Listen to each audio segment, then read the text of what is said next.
여러분 안녕하세요. 반갑습니다. GI 12번째 시간입니다. 오늘은 과민성 대장증후군, 개실질환 두 가지 주제를 다루겠습니다. 둘 다 시험에는 굉장히 잘 나오지만 그렇게 크고 어려운 주제는 아니라서 같이 묶어가지고 한 시간에 다룰게요. 첫 번째는 과민성 대장증후군, 두 번째는 개실질환, 세 번째는 이제 대장방광루, 요즘 우리말로 하니까 큰 창자 방광새끼, 콜로바시컬 피스툴라 이 순서대로 보겠습니다. 첫 번째 과민성 대장증후군입니다. 그러면 별다른 기질적인 문제가 없이, 그러니까 이제 organic disease가 아니라 functional disease라는 얘기죠. 복통 및 복부 불편감과 함께 배변 습관 변화가 동반되는 기능적인 소화기 질환이다 이렇게 되어 있는데 그 정의에 나와 있다시피 배변 습관의 변화 이게 가장 핵심이 되겠습니다. 이 배변 습관의 변화라는 거는 설사도 되고 변비도 돼요. 그래서 IBS 환자는 만성적인 복통을 호소하고 특히 스트레스 상황에서 이런 것들이 심해지고요. 그런데 그렇다 하더라도 이 복통이 대부분 배변 후에 호전이 된다는 겁니다. 배변에 의한 증상의 완화가 된다. 이게 핵심이고, 그리고 이럴 때 배변 습관은 설사일 수도 있고 변비일 수도 있어요. 보통은 이 둘 사이를 왔다 갔다 합니다. 무슨 말이냐면은 이상해요. 평상시에는 굉장히 딱딱한 변을 굉장히 딱딱한 변이 나오고 막 그렇게 화장실 자주 가지도 않는데 스트레스만 받으면은 그때마다 배가 아프면서 이제 화장실을 갔더니 막 설사가 많이 나온다든지 그리고 그런 일이 뭐 하루에 두세 번씩 있다든지 뭐 이런 식으로 얘기를 하는 거죠. 그래서 이거를 조금 더 명확하게 정의한 기준이 Rome 4 Diagnostic Criteria가 되겠습니다. 기준을 들려면은 그 지난 3개월간 일주일에 한 번 이상 지속되는 복통을 호소하면서 그다음에 다음 중 두 가지 이상이 되겠습니다. 첫 번째는 그 복통이 배변과 연관이 있어야 된다. 그러니까 보통은 배변 후에는 복통이 나아진다. 뭐 아니면 오히려 반대로 더 심해질 수도 있죠. 그리고 수툴의 빈도와 모양의 변화가 있다. 그 말인즉슨 설사도 되고 변비도 된다.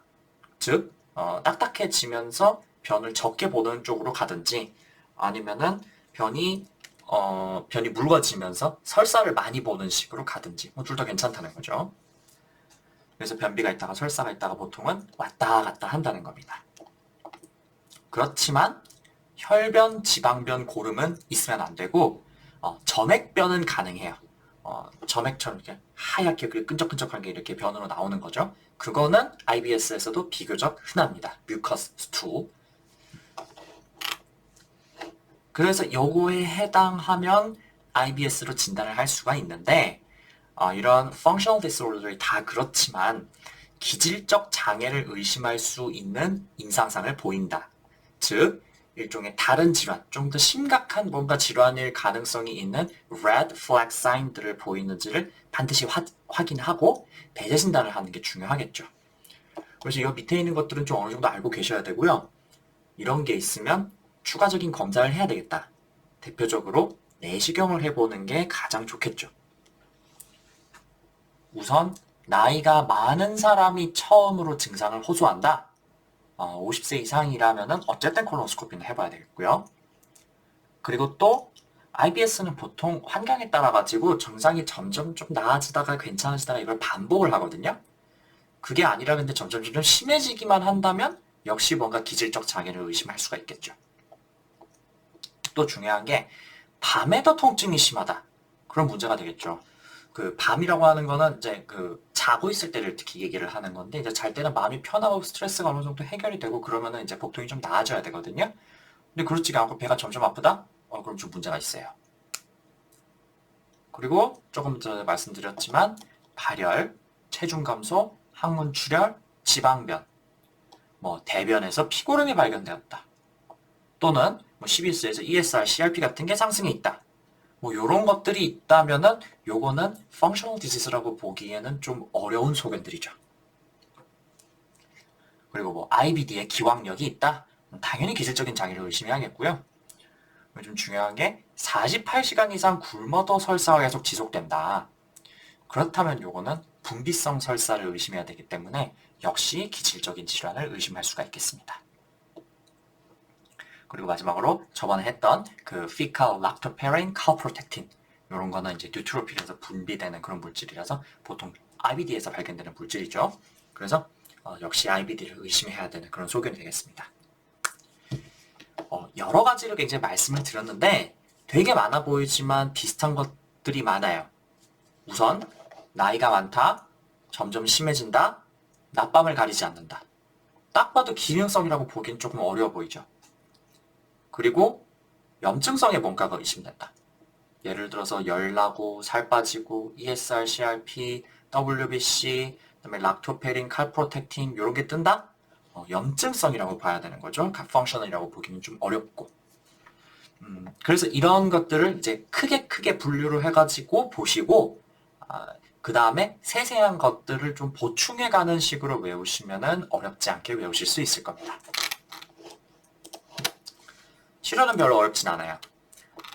사실 IBS는 진단 그리고 배제 진단을 해야 되는 레드 플래그 사인들이 있을 때 어떻게 조치를 해야 되는지 그런 것들이 많이 나오지 치료는 대증 치료기 때문에 시험에 잘 나오고 그러지는 않고요. 그래도 좀 보자면은 일단은 큰 병이 아니고 기질성 질환이기 때문에 충분히 질병의 특성에 대해서 설명을 하고 안심시키고 그리고 앞으로 이제 잘 극복해 나가자고 환자한테 이제 그 치료적 동맹을 형성을 하는 게 좋겠죠. 그리고 여기 보면은 여기는 그 얘기 없구나. 스트레스 상황에서 좀 벗어내야 된다 이렇게 얘기를 해야 되는데 사실은 뭔가 불가피한 상황이 있어가지고 그 스트레스를 피하지 못하게 돼서 이게 생긴 경우가 많기 때문에 이거는 조금 하기가 좀 어렵겠죠. 그 다음에는 식이요법인데 자극적인 음식, 유제품 이런 거는 별로 좋지가 않고요. 일반적으로는 섬유질이 풍부한 음식을 먹는 것이 좋습니다. 그리고 요즘에 이게 시험에 잘 나오는데 포드맛 식사 여기에 시험에 몇 번 보기로 나왔는데요. 정확히는 포드맛이 들어가지 않는 것들을 먹는 게 좋다 이렇게 되어 있어요. 이런 것들은 이제 포드맛이라고 하는 것들은 소장에서 잘 흡수되지가 않고 장내에서 발효가 되면서 가스가 생기는 성분들이다. 그거를 fermentable oligosaccharides, disaccharides, monosaccharides, and polyols 이렇게 부른다고 하는데 그럼 여기에 구체적으로 뭐가 들어가느냐? 이거를 다 알기도 어렵고요. 알 필요도 없어요. 제가 한번 보니까 저거 다 지키고 살려면 먹을 게 없더라고요. 그래서 대충 그냥 그런갑다. 포드밥을 가능하면 적게 먹자 이렇게 생각하시면 되겠습니다.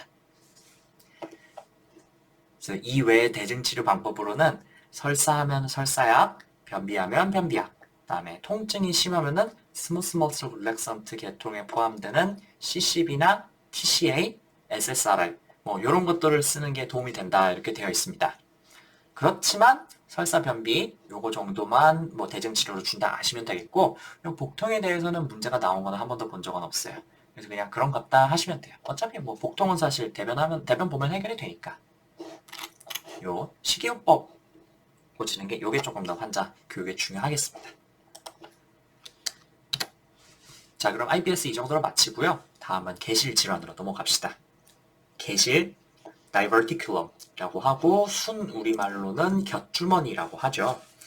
그래서 intestinal lumen이 원래 파이프처럼 매끈하게 쭉 뻗어 나가야 되는데 압력 같은 것이 일부에 쏠려가지고 그 부분이 밖으로 밀려나가서 곁에 주머니가 하나 더 달린 것 같은 그런 모양을 형성하는 걸 말합니다. 그림으로 보면은 이런 식으로 생기는 거죠. GI 트랙 전체에 이런 것들이 생길 수가 있는데 예를 들어서 식도에 생기는 거는 저번에 젠칼 다이버티큘럼 대표적인 예시로 다뤘었죠. 이번에는 소장하고 개실의 대장의 개실을 보겠습니다. 우선 소장의 개실은 듀오데넘, 그 다음에 제주눔 이런 데 종종 생기는데 대부분 무증상이라고 합니다. 그렇지만 대장의 개실에서 염증, 출혈 이런 것들이 생길 수 있는 것처럼 여기도 드물게 통증, 발열, 출혈, 천공 이런 게 생길 수 있다고 그러네요. 그리고 종종 열 안에서 bacterial overgrowth를 일으킬 수도 있다 이렇게 되어 있는데 글쎄 성인의 소장 개실이 문제로 나오는 건 저는 한 번도 본 적이 없어요. 그래서 그냥 그런갑다 하시면 되겠고요. 대신에 소아의 메켈 다이버티큘럼, 소아의 계실이죠. 이거는 상당히 자주 나옵니다. 2살 정도 되는 아이가 갑자기 대량의 혈변을 인터미턴트하게 그렇게 보는데 아프냐고 물어보면 통증은 전혀 없다고 하는 거죠. 요거는 관련 내용을 제가 강의록에 링크를 해놨으니까 강의록 통해가지고 한번 보시면 좋을 것 같습니다. 중요한 건 큰 창자의 곁주머니 콜로닉 다이버티큘럼인데요. 생기는 원인이 정확하게 뭔지는 알 수 없지만 조금 전에 얘기했던 것처럼 아마도 장관 내에 압력이 증가하는데 그게 이런 식으로 장벽 중 한쪽 약한 곳 중에 집중이 돼가지고 이게 주머니처럼 이렇게 밖으로 밀려나가는 게 아닐까 이렇게 생각이 됩니다. 그래서 저섬유 식이, 그다음에 red meat, fat rich 다이어트를 하는 사람. 그러면 이런 사람들은 이제 변비로 이어지기 때문에 그런 사람에서 그래서 잘 생기는 게 아닐까 이렇게 생각이 되고요. 특히 이제 변이 많이 쌓이는 곳이 디스털 콜론, 그다음에 시그모이드 콜론 이쪽이죠. 그래서 서양에서는 그 디스털 콜론, 시그모이드 콜론 이런 쪽에 특히 다이버티큘럼이 잘 생기는데 그래서 그쪽이 잘 생기고 그리고 계실에 의한 통증도 LLQ, left lower quadrant 쪽에 많이 생긴다 이렇게 되어 있는데요. 이상하게 우리나라를 비롯한 아시아에서는 right 콜론에 조금 더 흔하다는 거죠. 그래서 그런 관점에서 보면은 꼭 변비나 장관 내 압력 증가가 원인인가? 글쎄, 그건 잘 모르겠다는 겁니다. 어쨌든 RLQ, LLQ에 모두 생길 수가 있는데 국시에서는 RLQ, LLQ 둘 다 시험에 나옵니다. 그렇지만은 USMLE에서는 LLQ 쪽에 조금 더 잘 나오는 그런 식으로 문제가 나오더라고요. 그냥 참고로만 알고 계시고요. 소장 계실과 마찬가지로 대장 계실도 대부분 무증상입니다. 그런데 여기에 염증이 생기거나 아니면 출혈이 생기면은 그때 문제가 되겠죠. 참고로 저번에 GI 블리딩 때도 말씀드렸고 조금 전에 메켈 다이버티큘럼 때도 그럴 텐데 다이버티큘러 블리딩은 fresh red blood, 선홍색의 arterial bleeding이고요. 또 통증도 없습니다. 그런데 이 계실에 염증이 생기면은 그걸 diverticulitis, 계실염이라고 합니다.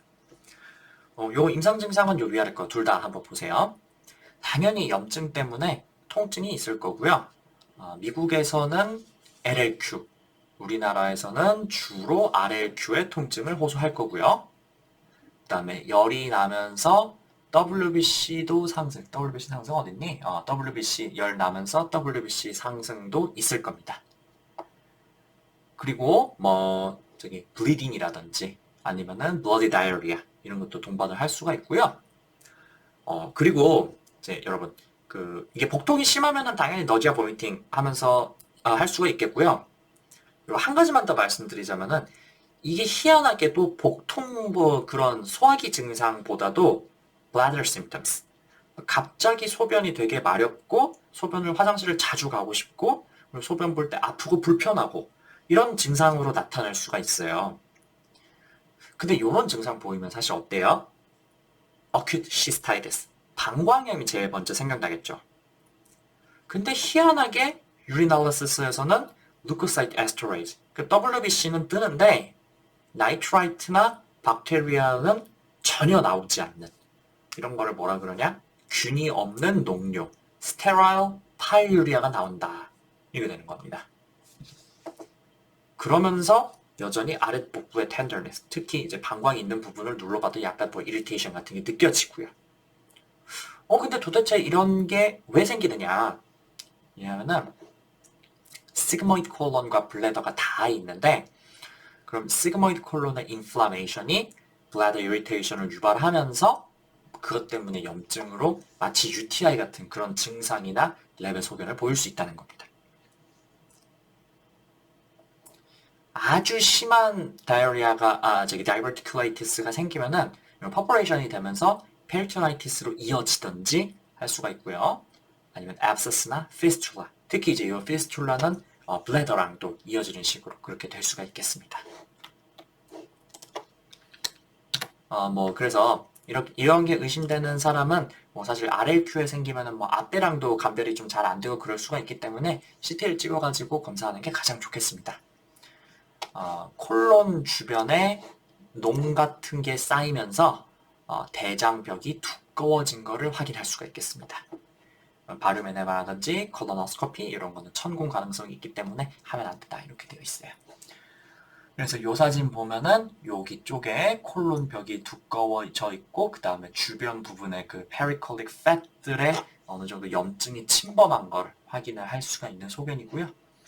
이것도 마찬가지고 여기 주변 여기 그 이 사진에서는 이게 잘 보시기 좀 어려울 수가 있는데 다른 거에서 보면 이거를 이제 앞뒤로 보면은 이렇게 콜론이 쭉 와가지고 시그모이드 콜론이 이렇게 내려와서 렉툼으로 내려가는 게 보였거든요. 여기 역시 시그모이드 콜론 주변에 염증의 페리콜릭 그 fat infiltration 한 거를 확인할 수가 있고 사실은 여기 보시면은 요게 약간 이렇게 뭐가 이렇게 있는데 여기 누워서 찍은 거라서 그런데 여기 위쪽으로 올라오면은 공기가 막 이만큼 차 있었어요. 그래서 요거는 perforated diverticulitis다 이렇게 진단이 된 케이스입니다. 이런 식으로 이제 CT를 찍어가지고 진단하는 게 가장 좋겠습니다. 치료는 이걸로 볼게요. 왜 여기 와 있니? 좀 수정하다 좀 어떻게 됐나 보다. So uncomplicated diverticulitis는 합병증이 없는 diverticulitis는 내과적으로 치료하는 것이 기본입니다. 합병증이 없다 함은 abscess, 아니면 perforation, obstruction, fistula 이런 것들이 생기지 않았다는 거고요. 이럴 때는 NPO를 하면서 증상 호전을 기대하는 것이 가장 좋겠습니다. 뭐 이럴 때 쓸 수 있는 항생제는 ciprofloxacin, 그 다음에 metronidazole 이런 걸 쓰든지 아니면 amoxicillin clavulanate, Bactrim 이런 장내 세균에 잘 듣는 광범위 항생제를 쓰는 것이 가장 좋겠습니다. 단 이때도 면역 저하가 됐든지 열이 너무 심하게 난다든지 뭐 증상이 아주 시그니피컨트하다든지 뭐 기타 등등 다른 원래 기왕력이 있었던 사람이다. 그래서 외래에서 팔로우업하기는 조금 어려워 보인다. 그렇다면 입원하고 IV 안티바이오틱스를 주는 것이 좋겠습니다. 만약에 abscess나 perforation이 생기는 등에 뭔가 다른 합병증이 있다. 그럴 때는 complicated diverticulitis라고 하는데 그 중에서도 특히 abscess formation이 된 게 시험에 잘 나옵니다. 네, 그 abscess는 우리 사실 뭐 다른 데서 abscess 생기면 보통 드레이니지하고 안티바이오틱스를 같이 주잖아요. 여기서는 꼭 그러진 않는다는 거죠. 요거 크기에 따라서 치료가 조금 달라지기 때문에 기억해 두세요. 크기가 3에서 4cm 이하다? 그럼 4cm라고 기억해도 상관없을 것 같아요. 요 정도까지는 정맥으로 항생제를 주면서 저절로 나아지기를 기대를 해볼 수가 있겠습니다. 그렇지만 4cm 이상으로 크다? 그렇다면 처음부터 안티와 함께 CT Guided Abscess Drainage를 해줘야 합니다. 물론 둘 다 호전이 없다면 수술적으로 드레이니지, 데브리망 이런 것들을 해줘야겠죠. 네, 만약에 fistula, perforation with peritonitis, obstruction 이런 그 내과적으로는 수술하기 조금 어렵고 뭔가 수술적으로 개입을 해야 될 것 같은 그런 structural problem들이 생겼다. 그렇다면 수술로 치료해야 되는 거는 뭐 말할 필요도 없겠고요. DDX로 생각해 보셔야 할 것이 시그모이드 버블러스인데요. 시그모이드 버블러스 마찬가지로 이제 LLQ 페인과 함께 obstruction으로 인한 너지아, 보미팅 이런 걸 볼 수가 있는데 diverticulitis랑은 다르게 시그모이드 버블러스는 이제 obstruction으로 인한 증상이 굉장히 significant 하죠. 뭐 변을 며칠 동안 못 봤다든지 아니면 배가 접접접 불러오는 느낌이 있다든지 그 다음에 프록시멀 쪽으로 압력이 가해지면서 보미팅을 뭐 굉장히 심하게 했다든지 뭐 이런 것들이 나타날 수가 있어요. 그리고 열은 그렇게 significant 하지는 않습니다. 그래서 이런 임상 증상 차이를 잘 눈여겨보시면 되겠습니다.